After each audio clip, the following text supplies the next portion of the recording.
even think about taking what's mine. Hey, welcome back to the channel. So in this video, we're going to talk about TANG, and he is going to be your very first Esper that specializes in using his basic abilities. So he's quite different compared to any other Esper, because he has every single skill that he has a chance of launching his basic ability. So if you do want to start learning about basic abilities, you're gonna go with Tang Yun the very first time. And it is going to be very important investment for you because you're gonna need him to grind your Fafnir equipment. So before we go into Tang Yun, we're gonna talk about Fafnir real fast here. So when you are grinding your equipment, you're gonna need to be able to grind Ritual Miracle every single day. And usually, I would have recommend newbie players to start off with Kronos because he is the easiest to kill. But with the change to the Thunder equipment now grants an extra 30% critical damage when attacking bosses. So, because every single content in this PvE game is against bosses, like Sonic Miracle against boss, Ritual Miracle has a boss, Falsetto Fantasy and Dislyte Land also have a boss, Temporal Tower every 5 floors you have a boss, Infinite Tower is every floor has a boss. So every single thing that you do here have a boss. And that means that Thunder set will be going to be very important for you into building your Espers to grind your PvE content. Hence, that's why it's much more important for you to be able to grind Fafnir comfortably, and hence that's why Tang Yun. And also, if you give Tang Yun your Thunder equipment, you can grind Fafnir, get a better Thunder equipment, give it to Tang Yun, and you can grind Fafnir even better. So it's just gonna cycle from there and snowball into your game for the late end game.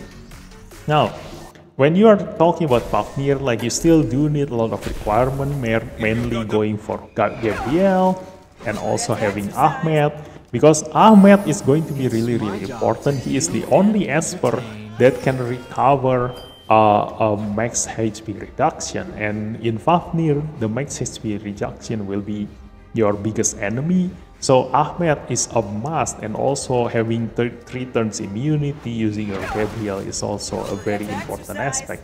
And if you still don't have them, in the Epic Esper lineup, you also have Meredith and Li Guang. So you do need Meredith, you do need Li Guang.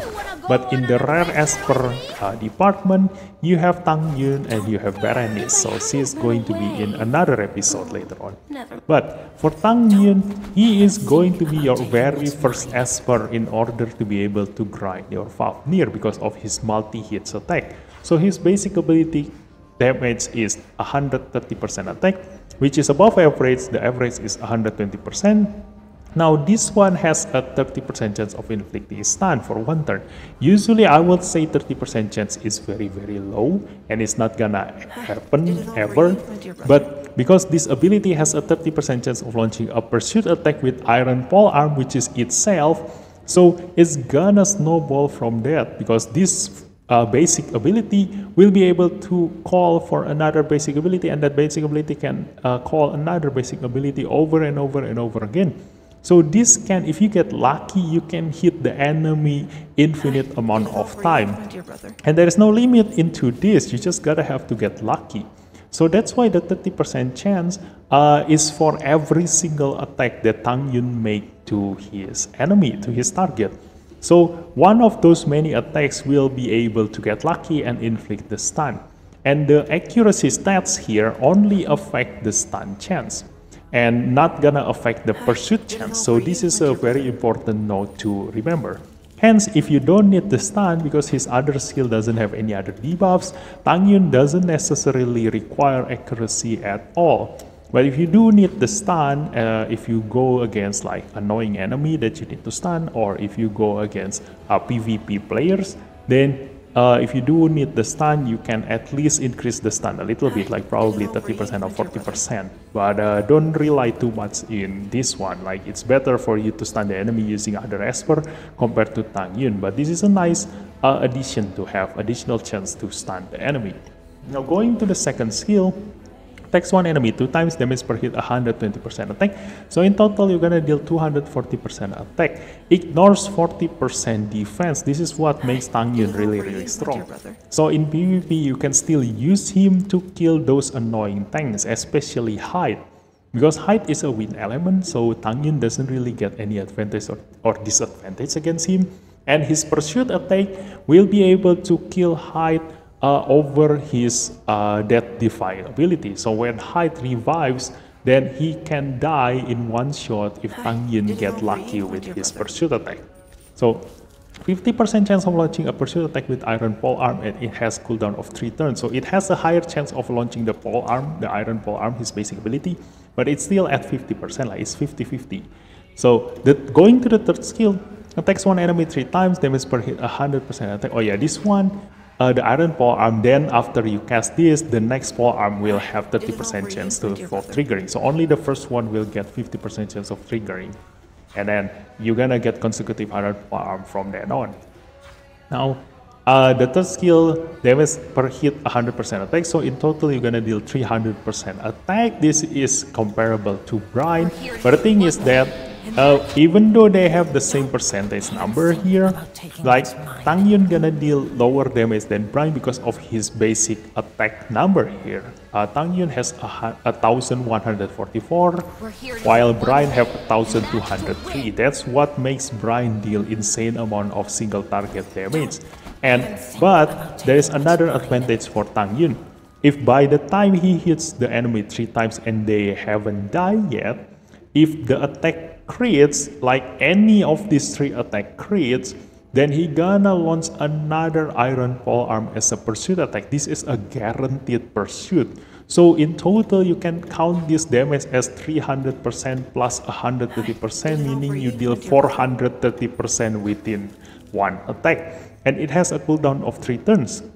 So in rotation, you're gonna go third skill, second skill, one skill, first skill, third skill, second skill, one skill, third skill, second skill, one skill, like that.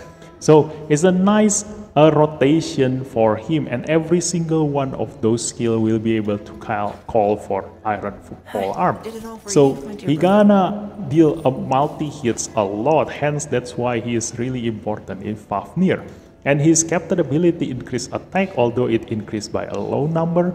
But if you don't have any other captain to use for, then you can go for Tang Yun's captain ability. Going for the growth, because he is a DPS Esper, I do recommend go straight into level 60, because he is also gonna be very important when grinding Fafnir. So there is not much to think about, you just gotta have to use him, unless you gacha a lot and you can get a lot of other legendary and epic espers to use for Fafnir, then you can probably skip Tang Yun. But still, if you are a free-to-play and very early in the game, then investing in Tang Yun not gonna hurt you much, because he is a rare esper and his materials are quite cheap to come to. Now his resonance, just like any other rare esper, like the other resonance is going to increase your basic stats, so the attack increase is going to be really strong for Tang Yun. The second resonance, when attacked by critical hit, damage minus 10%. This is gonna increase his survivability by a little bit, but he's very squishy to begin with, so this is not gonna help him much. Like he requires the help of his other allies to be able to survive, unless he use another set. Because using another set, this is what the rival rune also recommend, like the game developer recommend him to go with Nether Rune, because it gives him the ability to lifesteal, and because he very much must have to use Avatara as his Mui equipment, then why not emphasize on his counter attack and his pursuit attack to lifesteal his way out to full health. So that's his survivability. And the fourth resonance, when any ally is currently not alive, critical damage plus 30%. So if you are still struggling in your content, then you definitely will have your ally fallen.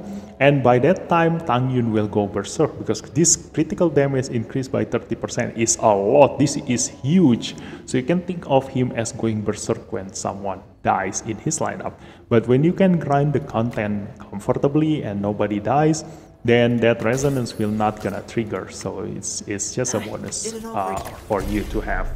Now, going into his ascension, like he has a nice second ascension which increase HP instead of defense. This is much more, much better compared to increasing his defense. The first one is attack. The third one is the one that gives the ignore defense for him. So his third ascension is a must, just like every other Esper. Like if you're still unsure about ascension, always go for the third ascension first. The rest you can just save your material and increase the ones that you need. Although for Tang Yun, the sixth one is going to be really strong for him. The fourth one increases his HP, the fifth one increases his attack, and the last one increases his critical rate. And by increasing his critical rate, you can invest more into critical damage on your equipment instead of going for critical rate. So that's why he can get higher critical damage while his critical rate is being covered by his ascension. Now, the rival rune going for the nether set for his lifesteal, although he can be built using any other set. Like there are a lot of builds for him. So this one is mostly for when you are struggling to survive, and especially in PvP. Like if you use the nether set, like you can at least help your Tang Yun survive when your support is being disabled or your support is their skill is not off cooldown yet.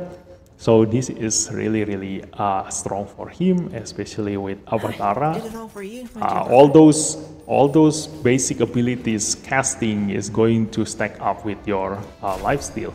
But if you go for Fafnir grind, you can go with the Thunder set if you already not struggling with survivability.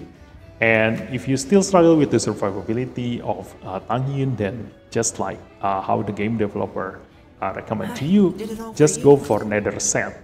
But when you are strong enough later on in the game and your Berenice, your Meredith, your Ahmed can already cover for Tang Yun to survive by just by their skill, then you can just go fully invest on the Thunder set here.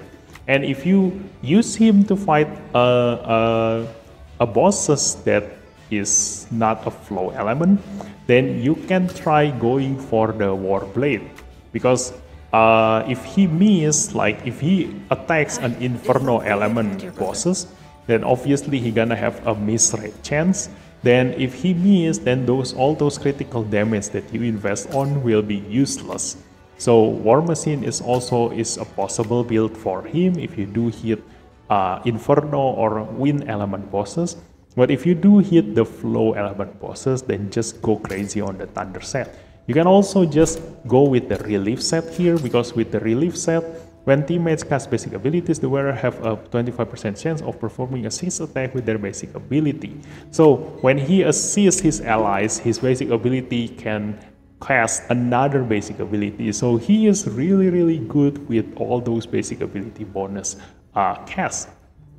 With that, he can just snowball and keep attacking the same enemy over and over again. So that is a safe bet to go to, the Relief set. But to be able to get the Relief set, you need to be able to grind Andras first, and is going to be the most complicated boss battle if you want to grind. So I do recommend to just go with the Thunder, the War, and the Nether set first, which is going to be much easier to grind. And also because if you're gonna grind Fafnir using your Tang Yun, you're gonna get a ton of Thunder set anyway.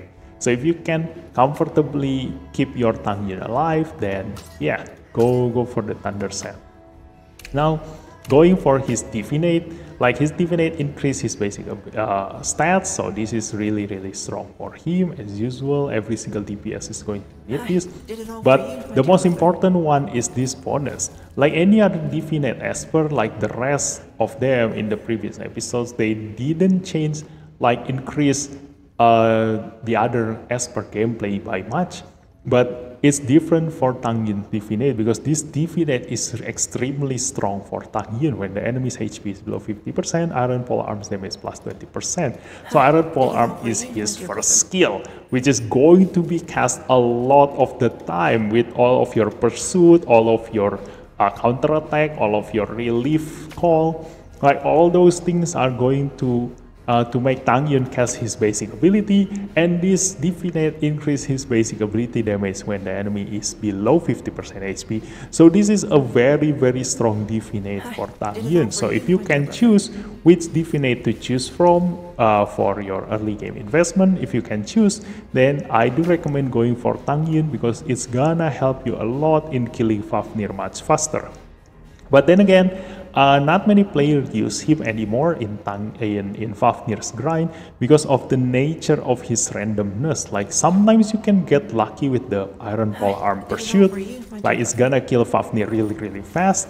But if you don't get lucky, this never gonna trigger in the entire battle that you fight against those Fafnir. So he can kill Fafnir really fast. He can also kill Fafnir really slow. So it all depends on your luck. So his damage also ranging a lot from very low to very high because of this. So that's why it sometimes can mess up your lineup in a sense that, you know, sometimes the order of the enemy's death or the order of the damage that the boss taken is going to differ a lot when you bring Tang Yun in your lineup. So sometimes it can mess up your timing, and hence not many players use him anymore. But when you are just still very early in the game, and also because he is a rare Esper, he is a really good investment, and he doesn't cost a lot because he is still a rare Esper. So you can just invest in him very early in the game, and once you get lucky with your legendary and epic Esper, then you can start leaving him behind. But in PvP, you can still use him. Like a long time ago, I still use him when killing Hyde. Like he is very strong in single target damage dealing. So when you have those annoying tanky Esper to kill, then you can call for Tang Yun. So that's it for Tang Yun. Hope you guys enjoyed this video, and I'll see you in the next episode. Bye bye.